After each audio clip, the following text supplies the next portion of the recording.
Today on the TMZ Podcast. Welcome to the TMZ Podcast. Harvey Levin here. Courtney here. And Jason. So we are going to start with something Lindsey Graham said that I think a lot of people have been thinking privately, but Lindsey Graham is a public official, and he is calling for the assassination of Vladimir Putin. Mm-hmm. That is a really dangerous thing to do.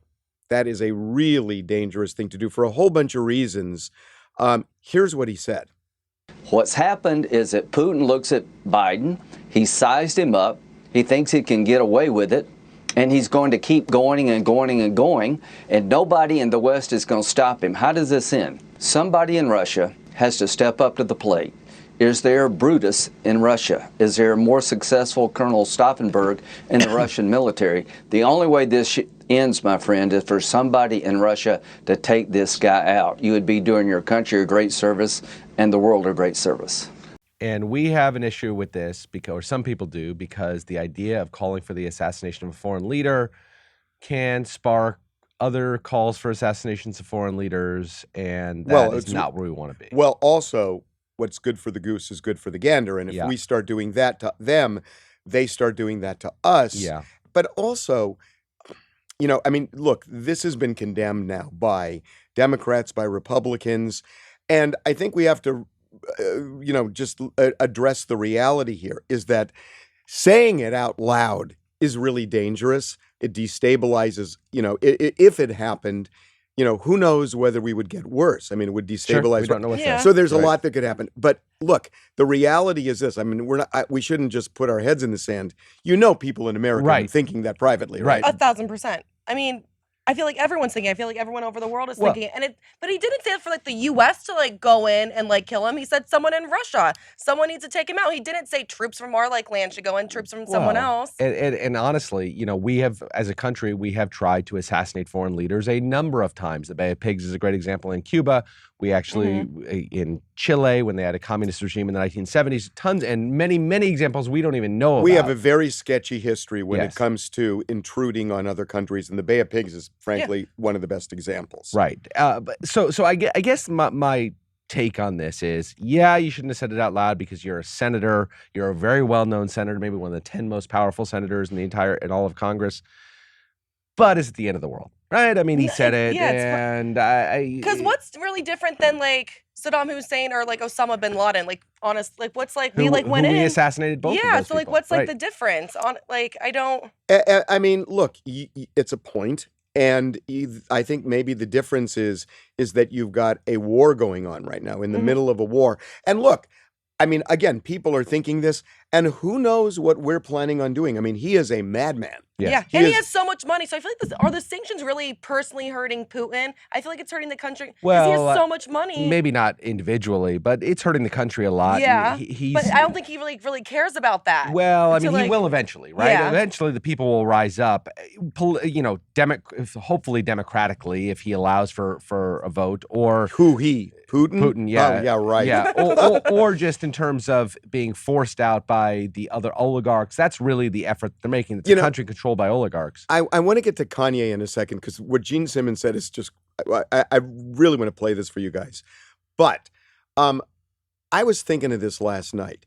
You know what I think? This is just pure, obvious speculation, but I want to say it. I think COVID has completely upended Putin, made him paranoid. I started thinking about it. It's like, why is he doing these long table, meetings with people, and then his own cabinet meeting him on Zoom? He's apparently had some health issues, and it doesn't seem coincidental that he does not want to be around a human being. And, this is coming out of COVID. I'm wondering if this guy became utterly paranoid during the pandemic. It's classic narcissism. It's classic. It's our narcissism taken to the level of, a psychosis. It really is. It's just like he feels himself the center of the universe, and the entire invasion of Ukraine is to establish himself as the most powerful, influential man in the world. And that's all this is. I see it a little differently. I see it as a guy who started looking at COVID and started thinking, I may die because I've got something going on with my health, and apparently something's going on with his health. So he starts, I want to stay away from people. It kind But how of, does that translate into? because I think invading a it can foreign make you country? paranoid. I think it can make you paranoid. I think there are a lot of people Oh, now I see. who are so scared of interacting with other people that their whole worldview changes. And look, it's not like this guy was any humanitarian before this, Yeah. but I just feel like, I don't know. I mean, I'm just saying, it just seems weird to me that when you look at these cartoonish tables that Yeah. he's sitting at, That Macron table was so long. but he's doing that with everybody. No, Yeah. he's doing it with everybody. He met with his cabinet and he was on Zoom. Yeah. And I think he's paranoid. I think the paranoia about getting the virus has consumed him. Yeah. Again, this is pure speculation, but I'm just thinking the table, the Well, Zoom. it's not pure speculation. You're looking Yeah. at the evidence. Well- You're trying to come up with something that justifies or rationalizes this sort of action. He's and- crazy. Yeah. Right. And But it may be because, we've all But felt then why that, would right? he do this if he was paranoid? Don't you want less people around you? Now you're getting more people. You're trying to. I like- think it just distorts your whole worldview. Yeah. Okay, we got to move on. This is. This was a great clip. I know. Gene Simmons, I love the guy just because I think he's just so, he speaks his mind. He Mhm. doesn't, mince words. He, our camera, our photog, Melanie, asked him about Kanye and Mhm. about what Kanye is doing with Pete Davidson, which is really pretty terrible. That music video was. Is pretty awful. Yes. And, it feels ominous. hmm So, Mel asked Gene Simmons, what should be done with Kanye?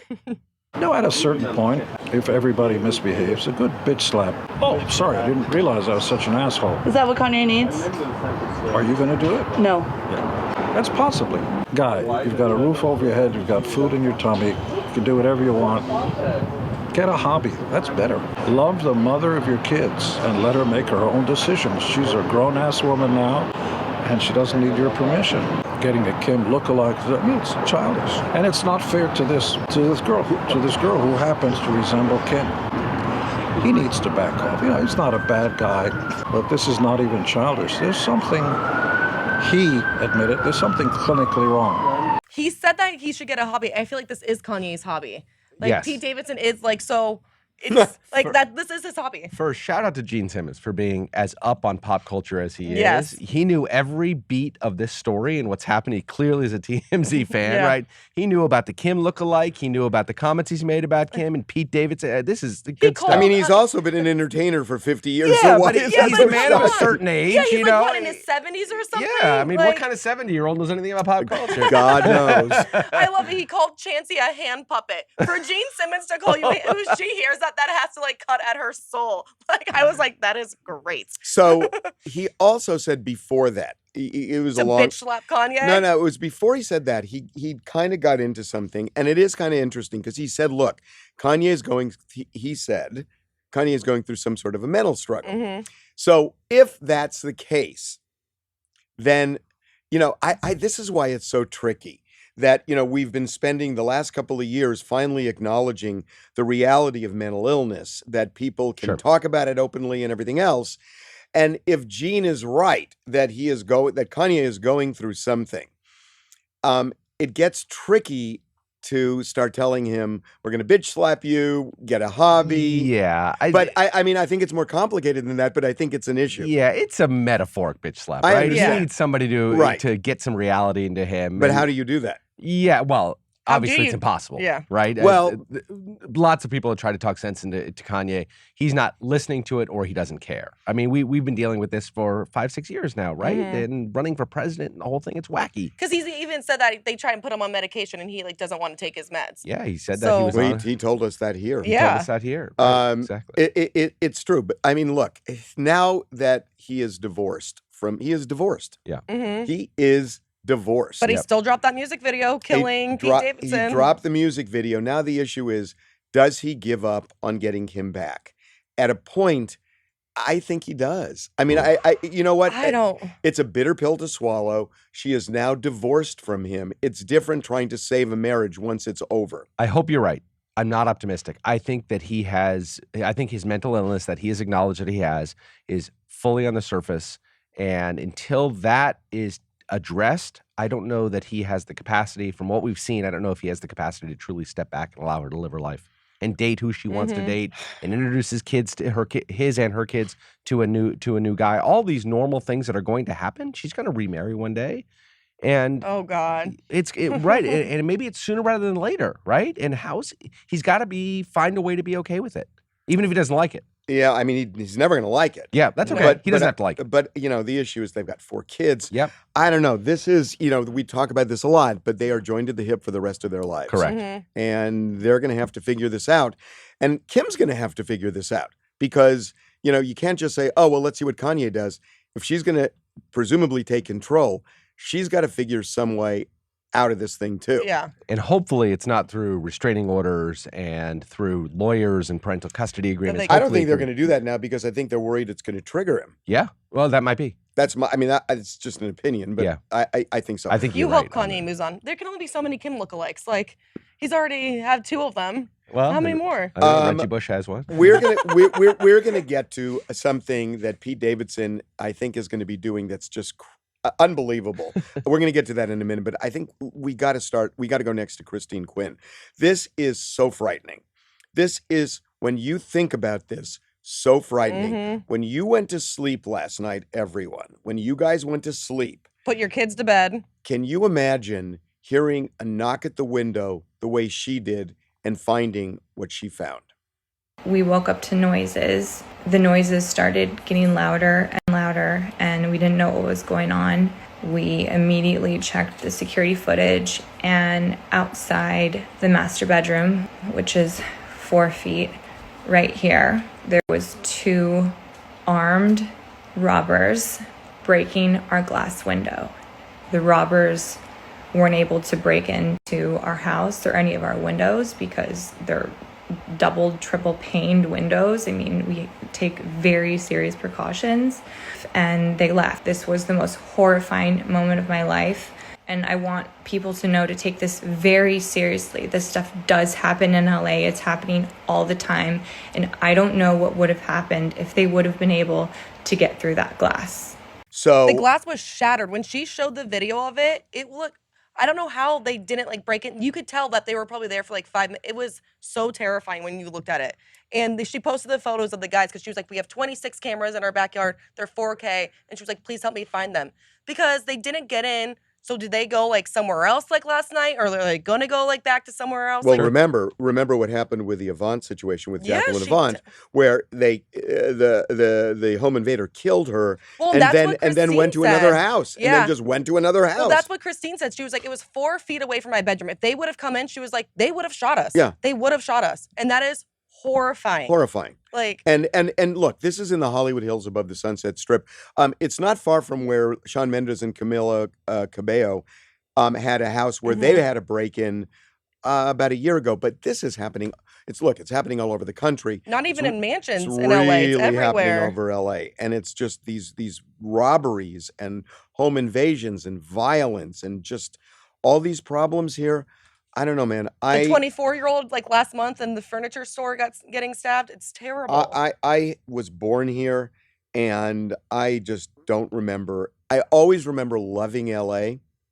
I always loved LA. When I lived here, when I moved away, when I came back, I always loved this city. I don't love it anymore. I don't love it anymore, and it kind of breaks my heart. But it's just gone to hell. Yeah. I mean, I hate to say that, but it is really a very difficult city. It's a difficult city on so many levels that I just don't think politicians have taken care of this city. Maybe we haven't taken care of the city, but it's just really depressing. It is. I mean, I wanted 2 nights ago, I really wanted a bottle of wine. I thought I had white wine in the house, but I didn't. You didn't want to go out? Well, yeah, and I live super close to a grocery store, and I was like, I don't even feel safe to walk 500 feet past 7 o'clock at night because there's tents and everything around my house now, and I was like, I don't even feel safe to walk out, and I'm not going to pay a $5 saucy app fee, so I didn't drink last 2 nights ago. I don't know what to make of this, Courtney. I don't know if this is a good thing or a bad thing. You didn't go out at 8 o'clock at night to get a bottle of wine. I pay a good amount of rent, and I don't even feel safe to walk 500 feet past 7 o'clock at night. It's super dangerous now, and to not even feel comfortable in your own city. It's scary. What's really interesting now, just to segue a little bit, we have a mayoral race coming up, and it is the only issue that is being discussed. The only issue that is being discussed in the campaigns. And by the way, and then when it comes to a statewide level, you know, we pay a ridiculous amount in taxes, and I realize that, you know, taxes fund a lot of these programs and everything else. But the way we do it in California, that's one of the reasons people are bailing. So on a city level, it's awful. On a state level, we have issues. Yep. And, you know, I got to say, I want to just go back to something. When I was in law school in Chicago, I lived in an area that was really unsafe at the time. It's gotten better. But it's still tough. It's a tough neighborhood in Chicago. Where University of Chicago is, where you went. It's gotten a lot better. Yeah. But when I was there, it was not only dangerous to walk at night, it was unheard of to walk at night. I lived 2 blocks from the train.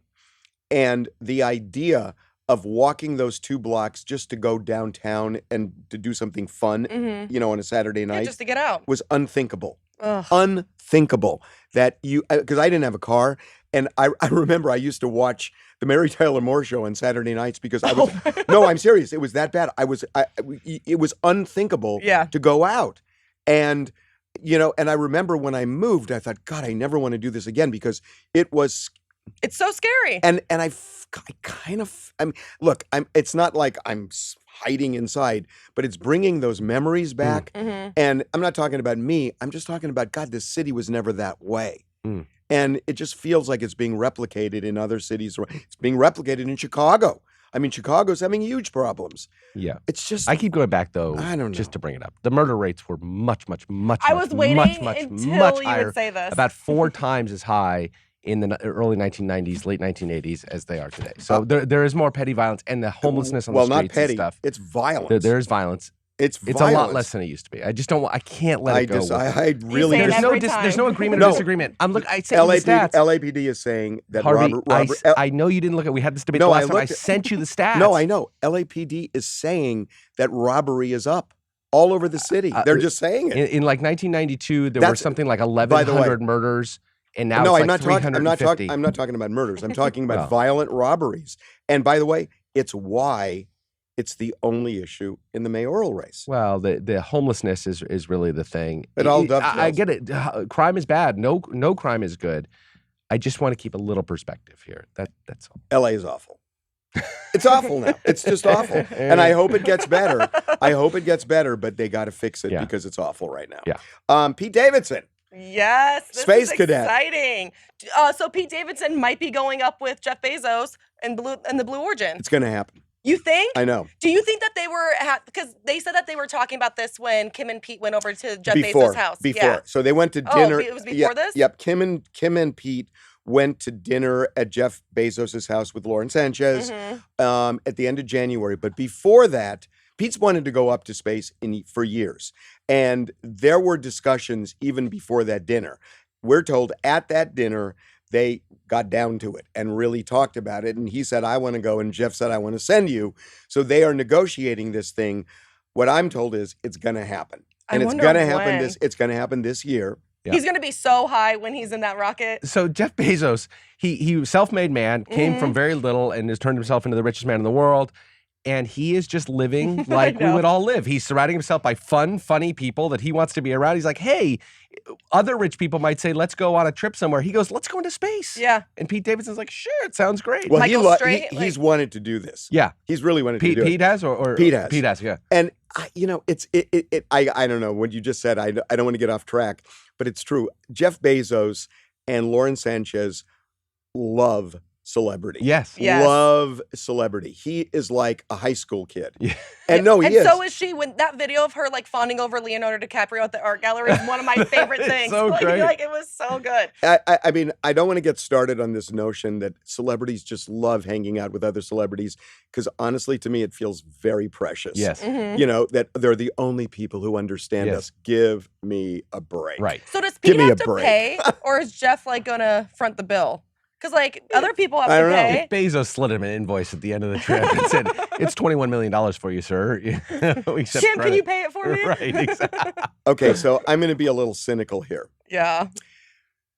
Can't So wait. Jeff Bezos wants to send Pete up, okay? And that's a big deal. What goes along for the ride there? What do you? Like what keepsakes or what other person? Come on, guys. You think Kim? Yes. Kim is not going. She's not going, but No. but where will Kim be? She'll be there. Yes. Her and Lauren Oh, Sanchez. yes. in the blue suit? Yes. Oh, Oh yeah, my yeah, God! yeah. Can you That's imagine what putting I'm her saying. ass in a blue jumpsuit? Oh, That no, but I thing know what is my so- Halloween costume is next year. I mean, do you have look? She would so be there. She's And going to the be there with cameras would be cameras rolling, yes. for her show, and you know all of this stuff's getting chronicled for her show, right? 1,000%. Oh. And by the way, so this And means I can't wait to watch this it. Yeah, means I know. Pete Davidson's now roped into the show. Oh, that will be amazing. Well, because in the trailers you do see her at SNL because she's like in that pink outfit. So I'm Yes. thinking you Well, will see it at some point. For her, you don't just date her; you date the show as well, right? That's Yeah. part of the package that you get when You date date her. the show, and guess what else you date? The entire Chris. family. Yeah, Chris. I mean, I think Kris Jenner is kind of managing him now. He doesn't have a publicist. Yeah. And from everything that we're hearing, she's somehow involved in managing him. How does that happen? That somebody I mean, that she's a great whoever manager, her like- kids date, they come within her orbit. How does Yeah. that happen? I mean, How look does what, that happen? She's look so what talented. she's done. Yeah, like look Yeah. what she's done for that family. She has 2 billionaire daughters, and what we started. It hasn't worked out great for the guys. Well, Rob's doing fine. He's got a sock line. It has not That's worked sweet out of you to great for the say. guys. Am I wrong? Oh, and the hot sauce. Come on. Does Am he have I- hot sauce? Yeah, he has hot sauce. Yeah. Okay.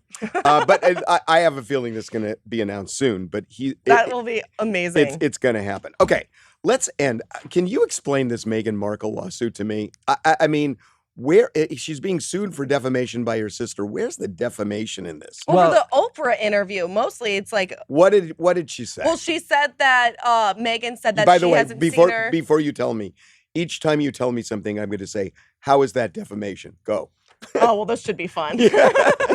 Well, she said that she hasn't seen Samantha because Samantha's her sister suing her. It's the half sister with Thomas Markle. And she said that Meghan said that Samantha changed her name to Markle after she started dating Prince Harry. And that she was. After and that- Meghan did, yeah. Yeah. And she's always had the name Markle. Okay, how is that defamation? Well, here's another point. She said that Meghan said that she hasn't seen her to 18 to 19 years and before that 10. Samantha says that's not true. How is that defamation? She's seen her sister. None of this really rises to the level. Just to cut to the chase. But she is saying that this pattern of lies that Meghan has told about Samantha has caused Samantha to lose business opportunities. Okay, because that Meghan saw her sooner than she said. I mean, how is that? But Well, none she of it also gets said that she didn't have this rag to royalty story. Like she grew up like No- fine. And Right. how is that defamation? none of those defamation. But I didn't Samantha, go to law school. I will tell you, Samantha, No, you could answer that. Samantha obviously hates Meghan Markle. There's no question about She it. wants to trash her in this. And she used this as an opportunity to trash her in Well, a didn't way. Meghan kind of trash her? Meghan definitely, well, yes, because Meghan, according to Samantha, Meghan lied about Samantha, said that they were never close, and Samantha puts all these examples in how they were actually close.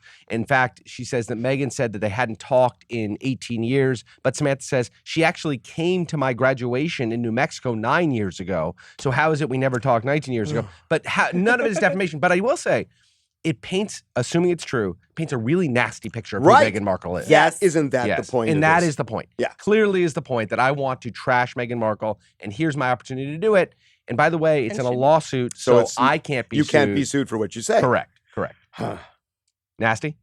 Nasty. Still, Meghan Markle comes out looking bad if this is untrue. I mean, if what Samantha's She saying is does. true, if what Meghan has said is not true, because Meghan has told this story. She said she paid for Northwestern herself. She said she never had opportunities as a kid. She grew up poor. According to Samantha, her father made hundreds of thousands of dollars, sent Meghan to elite private schools, gave her dancing classes and acting classes, and paid Meghan's entire tuition and room and board at Northwestern, whereas Meghan has said she paid for it herself.